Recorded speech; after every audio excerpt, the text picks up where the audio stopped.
రాష్ట్రంలో మరో ఘోరం జరిగింది. మహిళల తరపున నిలబడే మహిళావాదులు గత 3 రోజులుగా కంటికి కనిపించట్లేదు, చెవికి వినిపించట్లేదు. ఏంటి ఈ వార్త ఎక్కడ రాలేదు నేను చెప్తున్నాను అనుకుంటున్నారా? నేను మాట్లాడేది ఈ మహిళావాదుల గురించి.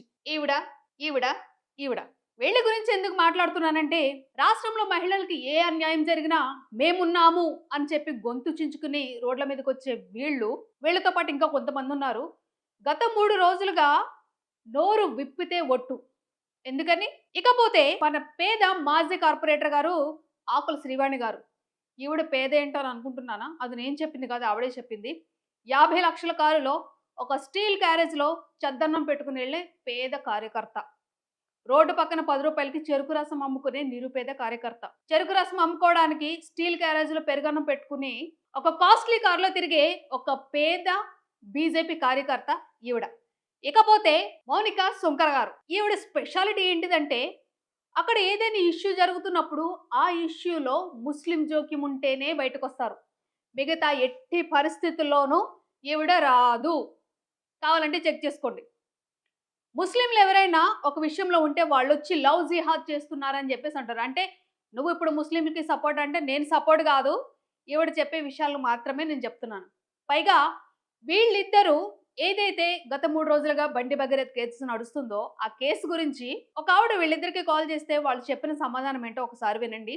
ఈ సమాధానం విన్న తర్వాత మనం ఇలాంటి వాళ్ళని నమ్ముతుంది, ఇలాంటి వాళ్ళని ఎన్నుకున్నాం అని చెప్పేసి మనకు మనమే ఆలోచించుకుందాం. మేడం మన బండి సంజయ్ కుమారుడు మీరు ఏం మాట్లాడలేదు అసలు. మీరు ఎవరండి? నేను ఒక సిటిజన్ అండి. హలో, మరి ఎవరు ఇచ్చారండి? మీరు ఒక కార్పొరేటర్ అండి. మీ నెంబర్ ఎవరి దగ్గర ఉంటుంది? అది ఓకే, కానీ మీ పరిచయం ఏంటి? ఎవరిది? మీది మీది కుమారుడు. నా పేరు అనిత అండి. అసలు మీరు ఏం మాట్లాడలేదు, ఎప్పుడు గమనించేవారు. మీ గణాన్ని ఎందుకు మొత్తుకుంటున్నారు? ఎందుకంటే అది ఫేక్ కాబట్టి. ఫేక్ అని ఎవరు చెప్పారు మేడం?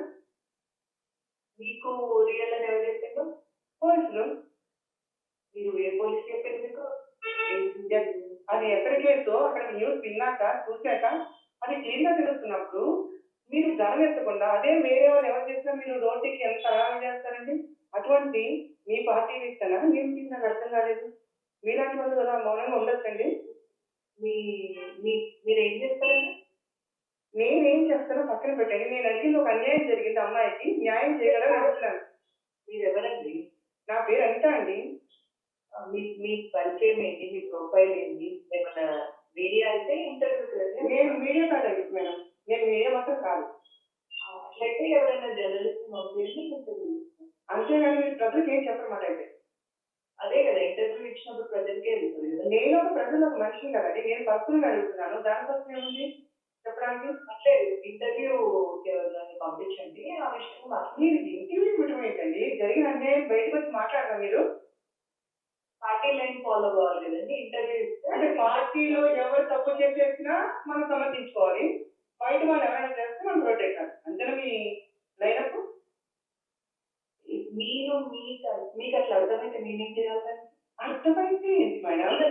మీరు ఊహించుకోవడం ఏంటి? ఇప్పటి వరకు మీరు ఒక్కసారి ఒక ప్రెస్ మీట్ పెట్టారా? ఒకరితో మాట్లాడి ఎవరు చెప్పారా, చేశారా? గలం ఎక్కలేదు, మీ గలం ఎలాంటిది? అటువంటి మీరు సైలెంట్ గా ఉంటే ఎలా మేడం? బట్టి ఆడియో డోర్ క్లోజ్ చేసేసేయండి, ఏసీ బయటికి పోతుంది, మళ్ళీ ర్యాబిట్ బయటికి పోతుంది. ఓకే అండి, థ్యాంక్ యూ. అంతేనా? మాట్లాడు బాగుంది కదా. నమస్తే మేడం. సో విన్నారు కదండి మౌనిక సుంకర్ గారు ఏం మాట్లాడారో. ఆవిడ మాట్లాడిన కొన్ని పాయింట్స్ మాత్రమే నేను మాట్లాడతాను. ఫస్ట్ క్వశ్చన్ ఆవిడ ఏమన్నారంటే అది ఫేక్ కాబట్టి అని అన్నారు. అది ఫేక్ న్యూస్ అని చెప్పేసి మీకు ఎవరు చెప్పారు? ఆల్రెడీ పోలీస్ స్టేషన్లో కేసు అయితే అది ఫేక్ న్యూస్ ఎట్లా అవుతుంది? రెండోది ఏమంటున్నారంటే నేను ఇంటర్వ్యూ తప్ప మామూలుగా మాట్లాడను అని డైరెక్ట్గానే చెప్తున్నారు మీకు. అంటే ఇంటర్వ్యూలో అయితే మీ ఫేస్ చక్కగా కనిపిస్తుంది, మంచిగా మేకప్ వేసుకుని రావచ్చు. అప్పుడు మీరు మాట్లాడితే ఎక్కువ మంది నన్ను చూస్తారు, ఇట్లా ఫోన్లో మాట్లాడితే ఎవరు చూడరని చెప్పేసి మీరు జర్నలిస్ట్ని పంపించండి, ఇంటర్వ్యూలో మాత్రమే మాట్లాడతాను నేను అని చెప్పేసి అంటున్నారా మీరు? కొంచెమైనా సెన్స్ ఉందా మీకు? ఇంకొకటి ఏంటిదంటే పార్టీ లైనప్ అంటున్నారు. మీరు ఒక సోషల్ యాక్టివిస్ట్‌గా బీజేపీ కార్యకర్తగా పక్కన పెడితే ఎక్కువగా సోషల్ యాక్టివిస్ట్ గానే తిరుగుతారు కదా బయట. మరి ఒక సోషల్ యాక్టివిస్ట్‌కి పార్టీ లైనప్ ఏంటండి? మౌనిక సుంకర్ గారు మీరే. పార్టీ లైనప్ ఏంటి?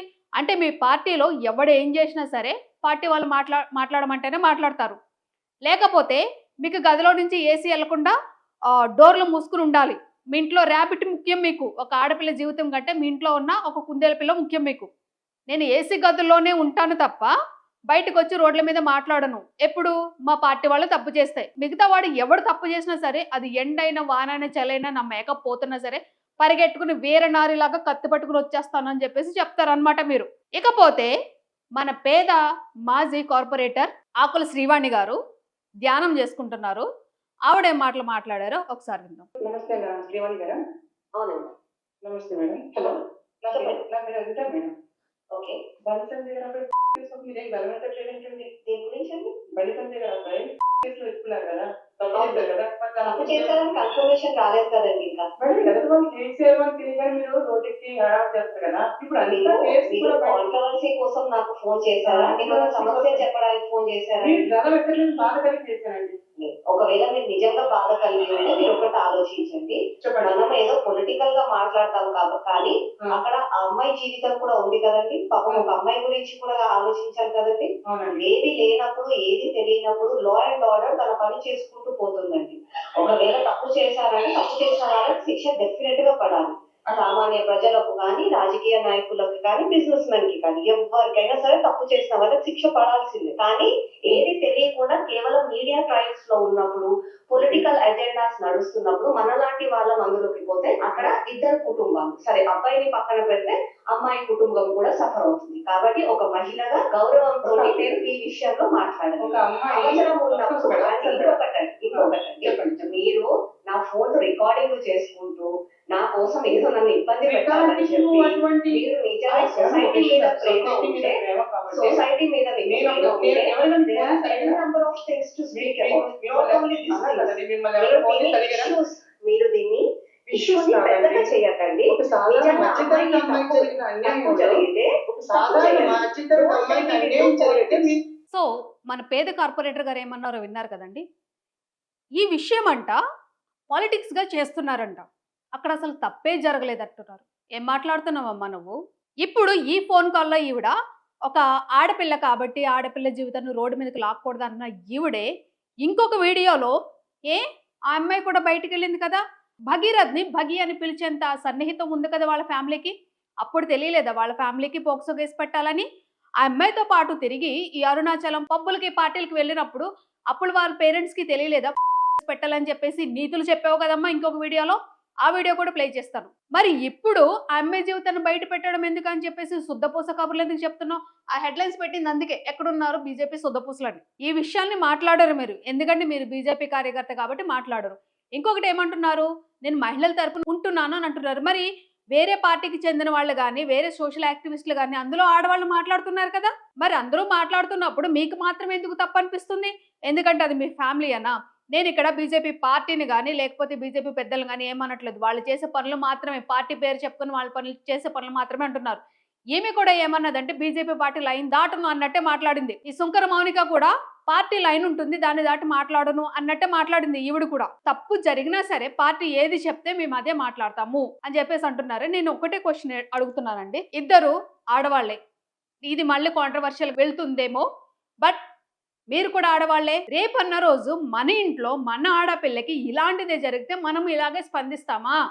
సరే మీరు చెప్పినట్టే అమ్మాయి ఇష్టంతోనే వెళ్ళిందని అనుకోండి, తను కూడా ఇష్టంతోనే వెళ్ళాడని అనుకోండి, మరి పెట్టిన కేసు ఎలాగుంది? ఈ అమ్మాయి పెట్టిందని చెప్పేసి అంటున్నారు. మరి తను ఎలాంటి కేసు పెట్టాడు? బండి భగీరథ్ నన్ను బ్లాక్మెయిల్ చేస్తుంది, 50,000 ఇచ్చి 5 కోట్లు ఇచ్చానని చెప్పేసి తను పెట్టిన కేసు ఎలాగుంది? ఈమెది చైల్డిస్ అయితే మరి అతనిది ఏమవుతుంది? పార్టీని అడ్డం పెట్టుకొని ఎన్ని రంగులైనా మార్చే సీతాకోక చిలుకల్లా తయారవుతున్నారు అనమాట. ఇంకా మనం ఎస్పెషల్గా మాట్లాడాల్సింది మన ప్రియా చౌదరి గారి గురించి. గొంతు కంచు కంటమంటారు చూడండి, అంతలో ఎవడైనా తప్పు చేస్తే చెప్పు తీసుకుకొడతాను. మరి ఇప్పుడు ఎక్కడున్నారు? చెప్పులు కొనుక్కోవడానికి వెళ్ళారా షాపులకి? ఎస్పెషల్లీ ఆడపిల్లల విషయంలో, ఈ మైనర్ పిల్లల విషయంలో గొంతు చించుకుని మరి అరుస్తారు కదా. ఇప్పుడు ఎక్కడికి వెళ్ళిపోయారండి ప్రియా చౌదరి గారు? బిజీగా ఉన్నారా ఏంటి? స్క్రిప్ట్ రాసుకుంటున్నారా? మీరు లాయర్ కదా, తెలిసిన సెక్షన్స్ అన్ని రాసేసుకుని రేపో ఎల్లుండి మళ్ళీ ఒక వీడియో రిలీజ్ చేస్తారన్నట్టు తెలుసు ఆ విషయం. ఇకపోతే మన కరాటే కళ్యాణ్ గారు చాలా బిజీగా కరాటే నేర్చుకోవడానికి ఉన్నట్టున్నారు, అందుకని ఈ విషయంలో మాట్లాడలేదు. ఆవిడ కూడా ఏంటిదంటే ముస్లిం, సేమ్ ఈవిడ మౌనిక సుంకర్ లాగానే ముస్లిమ్స్ ఉన్న విషయాల్లోనే బయటకు వస్తుంది. హిందూ దేవుళ్ళని దేవతల్ని ఏమనంటేనే బయటకు వస్తుంది, మిగతా ఏ విషయాల్లోనూ రాదు. సోషల్ యాక్టివిస్ట్ అంటే ప్రతి విషయం మీద మాట్లాడాలి. మరి ఎందుకు మాట్లాడట్లేదు మీరు? మీ గురించి ఎస్పెషల్లీ ఎందుకు మాట్లాడుతున్నానంటే మీరే వస్తారు ఇలాంటి విషయాల్లోనూ. మీతో పాటు ఇంకా మహిళా కార్యకర్తలు ఉన్నారు బీజేపీలో. వాళ్ళని ఎవరిని మేము అనము, ఎందుకంటే వాళ్ళు పార్టీ కార్యకలాపాల వరకు మాత్రమే ఉంటారు. ఇంకొకటి, ఎవరో దేవి దేవతల్ని ఏదో అన్నారని చెప్పేసి పంజగుట్ట పోలీస్ స్టేషన్లో కేసు పెట్టడము ఒకరిద్దరి మీద. ఇదే నీ పని. ఇప్పుడు రావద్దు బయటికి, నువ్వు ముసుగేసుకుని పడుకో. ఈవిడ ఎలాగో గదిలో నుంచి ఏసీ బయటికి వెళ్ళిపోతుంది, డోర్ క్లోజ్ చేయండి అంటున్నారు కదా. ఈవిడ అక్కడ చల్లగా కూర్చుంటుంది రూమ్లోను, నువ్వు కూడా ముసుగేసుకుని కూర్చో. రేపు ఎల్లుండి ఇంకొకటి ఏదో వస్తుంది కదా, చిన్నపిల్లని పాడు చేస్తాడనో లేకపోతే హిందూ ఏమైనా ట్రాప్ చేశారనో, అప్పుడు మాత్రం చక్కగా రెడీ అయిపోయి ఎస్ క్లబ్కి వచ్చేయండి ఇద్దరు. అప్పుడు మాట్లాడుతారు. ఒక ఆడపిల్ల గురించి తప్పుంది, ఆమె మీద కూడా తప్పుండి మీరు బయటకు వచ్చి ఏం మాట్లాడాలి? కేసు నడుస్తుంది, తప్పు ఎవరి వైపు ఉంటే వాళ్ళు శిక్ష పడుతుంది, మేము న్యాయం వైపే ఉంటాం. ఆ ఒక్క మాట చెప్పడానికి నోరు రావట్లేదా మీకు? కాబట్టి ఫైనల్గా మీరు ఏం చేస్తారంటే, మేము మహిళల కోసమే ఉద్యమిస్తున్నామని చెప్పేసి మహిళావాదులుగా రోడ్ల మీదకి వచ్చే మీరు, మీ బ్యాచ్ ఉంది కదా, ప్రియా చౌదరి కానీ, కరాటే కళ్యాణి కానీ, వీళ్ళిద్దరు కానీ, ఇలా కొంతమంది ఉన్నారు కదండి, మీరు అసలు ఏ విషయాల్లోనూ బయటికి రావద్దు. బీజేపీ కార్యకర్తలకు ఉంటే బీజేపీ కార్యకర్తలాగానే ఉండండి, వేరే పార్టీ కార్యకర్తలాగా ఉంటే ఆ పార్టీ కార్యకర్తలాగానే ఉండండి, లేకపోతే మీకు సంబంధించి ఉద్యోగాలు ఏవో ఉంటాయి కదా వాటిలోనే ఉండండి. అంతేగాని ఏదో ఒక విషయం బయటకు వచ్చేసినప్పుడు వీరనారీమణుల్లాగా మాట్లాడుతూ డైలాగులు కొట్టకండి. రేపన్న రోజు మీరు మాట్లాడింది, అంతకుముందు మాట్లాడిన మాటలు, ఇప్పుడు మాట్లాడిన మాటలు చూసుకుంటే మీ మనసుకు మీకే వెగటనిపిస్తుందేమో. ఒకసారి ఆలోచించుకోండి మీరందరూ. ఎవరైతే మేము మహిళల తరపున కొట్లాడుతున్నామని చెప్పేసి అంటున్నారు కదా శుద్ధ పూసలు, వాళ్ళకి ఈ వీడియో అంకితం.